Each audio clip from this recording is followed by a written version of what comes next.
কখনো কোনো মৃত ব্যক্তিকে গোসল করিয়েছেন?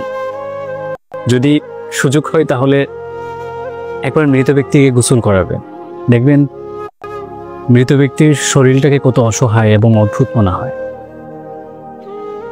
দেখবেন যে আপনার আপন মানুষের লাশটাকে আপনার কাছে কত ভয়ানক মনে হয়। কখনো সুযোগ হলে লাশ পাহারা দিল, তখন দেখবেন যে আপনার আপন মানুষটাকেও আপনার কাছে ভয়ের কারণ মনে হবে।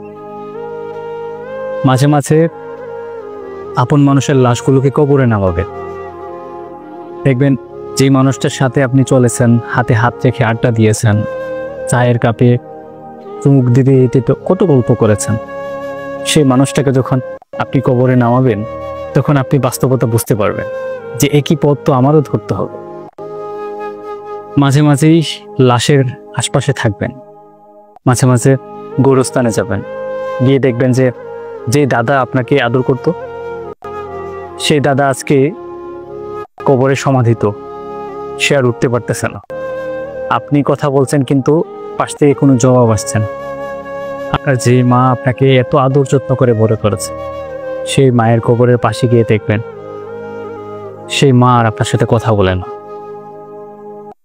এজন্য আলটিমেটলি আমরা পৃথিবীতে যাই করি, যত ক্ষমতাই দেখাই, যত খারাপ কাজই করি কিংবা ভালো কাজ করি, আমাদের আলটিমেট ডেস্টিনেশন হচ্ছে কবর, আমাদের আলটিমেট ডেস্টিনেশন হচ্ছে আখেরাত।